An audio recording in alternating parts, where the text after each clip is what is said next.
Assalamualaikum warahmatullahi wabarakatuh. Perkenalkan, kami dari kelompok 1 izin mempresentasikan sejarah sistem numerasi.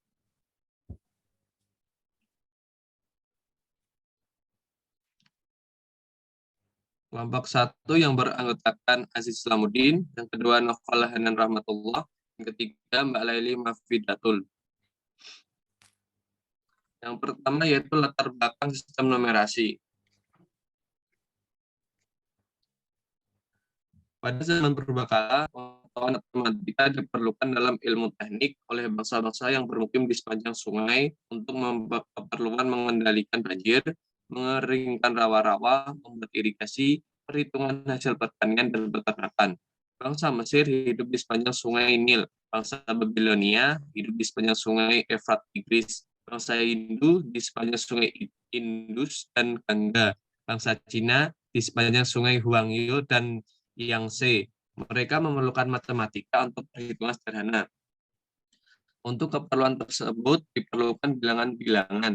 Kebutuhan terhadap bilangan mula-mula sederhana, tapi makin lama makin meningkat, sehingga manusia perlu mengembangkan sistem numerasi.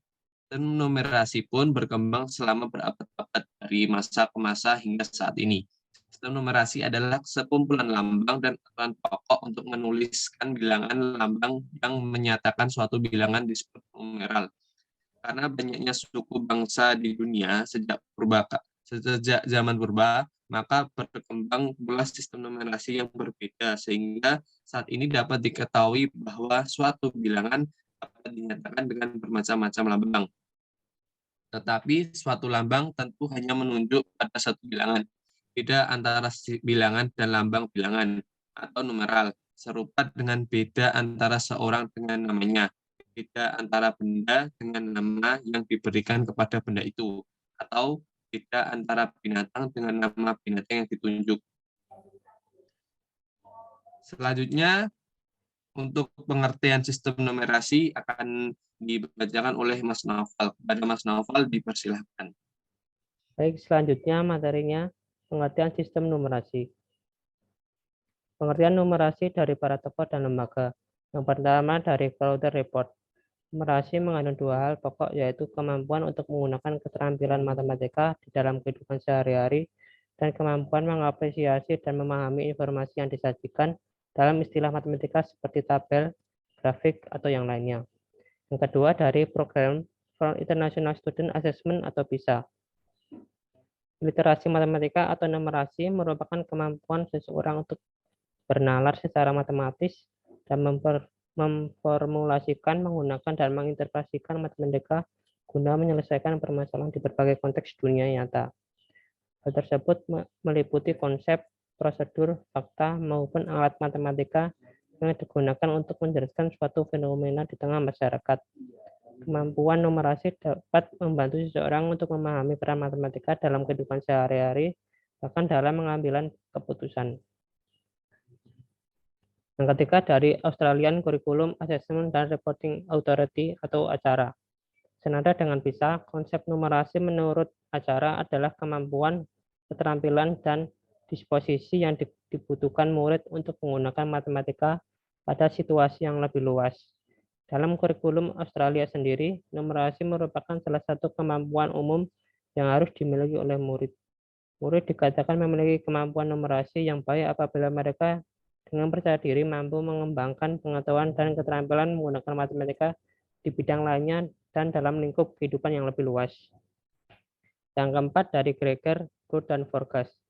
Numerasi menurut Greger, Good, dan Forgas merupakan istilah yang biasa digunakan untuk mengidentifikasi pengetahuan dan kemampuan yang dibutuhkan untuk mengakomodasi tuntutan matematika dalam kehidupan pribadi dan sosial.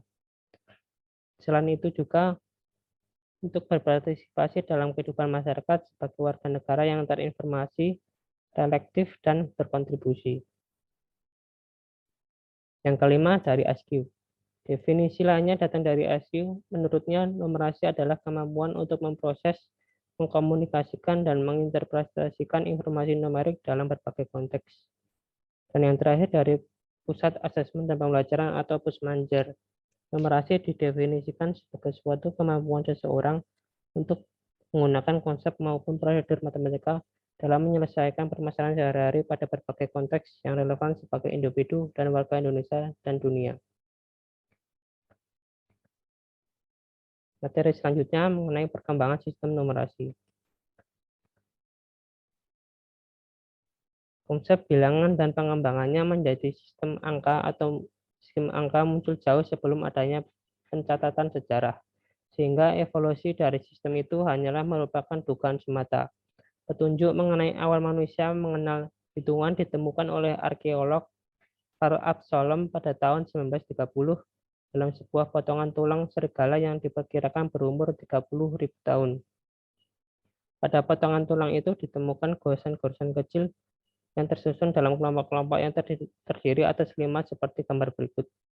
Sehingga tidak diragukan lagi bahwa orang-orang primitif sudah memiliki pengertian tentang bilangan dan mengerjakannya dengan metode ijir. Menurut suatu cara korespondensi satu-satu, ijir adalah sistem angka yang berlambangkan tongkat tegak. Seiring perkembangan peradaban, pengetahuan matematika diperlukan dalam ilmu teknik oleh bangsa-bangsa yang bermukim di sepanjang sungai untuk keperluan mengendalikan banjir, mengeringkan rawa-rawa, membuat irigasi, perhitungan hasil pertanian, dan peternakan. Mereka memerlukan matematika untuk perhitungan sederhana. Untuk keperluan tersebut, diperlukanlah bilangan-bilangan. Kebutuhan terhadap bilangan-bilangan bermula sederhana tetapi makin lama makin meningkat. Menurut sejarah, ketika manusia mulai mengenal tulisan pada zaman sejarah dan melakukan kegiatan membilang atau mencacah, mereka bingung bagaimana memberikan lambang bilangannya. Sehingga kemudian dibuatlah suatu sistem numerasi, yaitu sistem yang terdiri dari numeral atau lambang bilangan atau angka dan number atau bilangan. Materi selanjutnya akan dibacakan oleh Mbak Lali. Baik, terima kasih untuk selanjutnya, yaitu sistem numerasi di berbagai bangsa.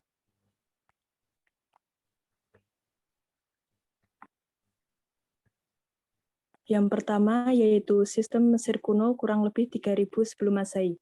Tulisan Mesir kuno sering disebut tulisan hieroglif dan tulisan ini ditemukan dalam bentuk gambar pada papirus ataupun guratan-guratan pada batu atau potongan kayu. Tulisan Mesir kuno diperkirakan berkembang pada tahun 3400 sebelum Masehi. Yang kedua, sistem Babilonia kurang lebih 2000 sebelum Masehi. Tulisan atau angka bangsa Babilonia sering disebut sebagai tulisan paku karena bentuknya seperti paku. Orang Babilonia menuliskan huruf paku menggunakan tongkat yang berbentuk segitiga yang memanjang dengan cara menekannya pada lempengan tanah liat yang masih basah sehingga dihasilkan jakungan segitiga yang meruncing menyerupai gambar paku. Tulisan paku diperkirakan dibuat pada tahun 2000 sebelum Masehi.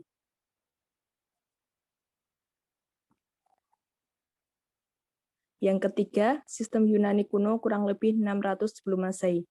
Sistem Yunani kuno pada mulanya disebut dengan sistem Atik. Karena tulisan ini ditemukan di daerah runtuhan Yunani yang bernama Atik sekitar tahun 600 sebelum Masehi. Kemudian berkembang menjadi sistem Ionia Yunani.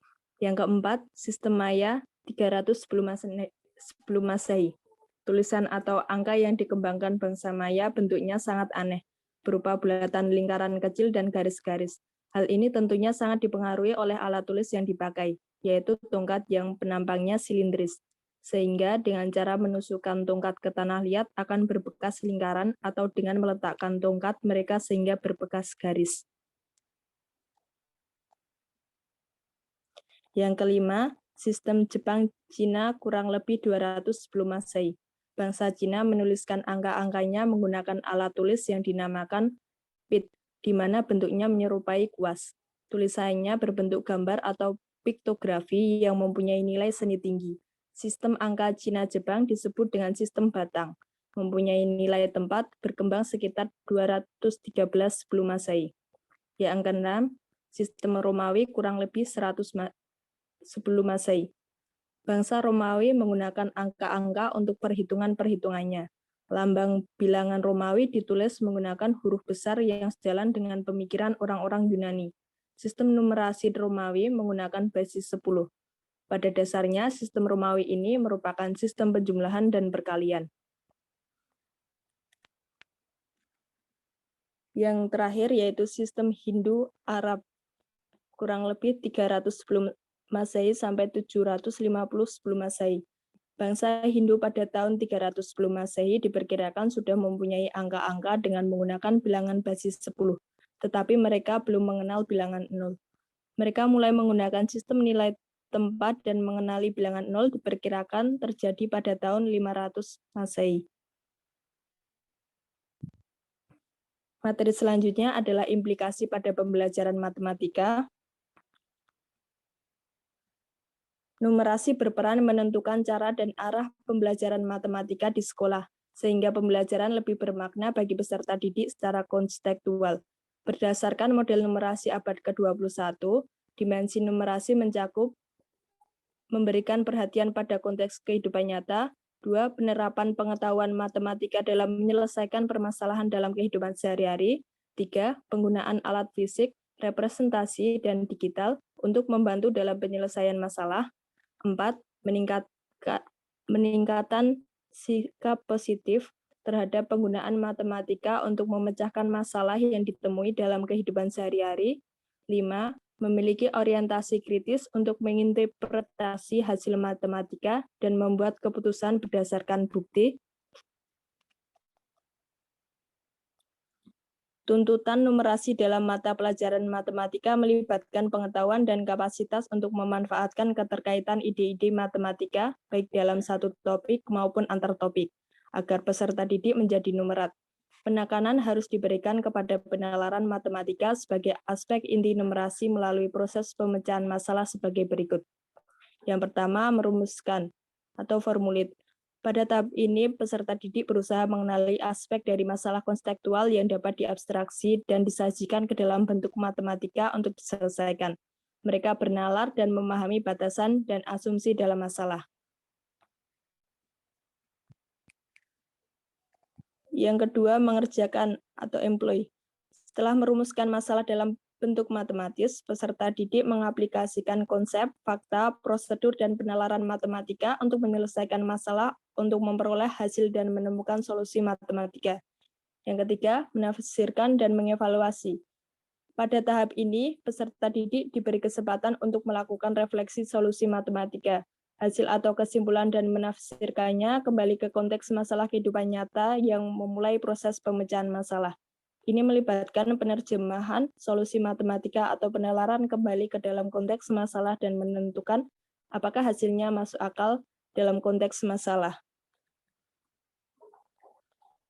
Untuk selanjutnya, saya kembalikan kepada moderator. Terima kasih kepada Mas Naufal dan Mbak Laili. Sekian presentasi dari kelompok kami. Kalau ada kesalahan mohon dimaafkan, kalau ada yang sayang mohon diungkapkan. Hidup kesepian tanpa kasih, cukup sekian dan terima kasih. Assalamualaikum warahmatullahi wabarakatuh.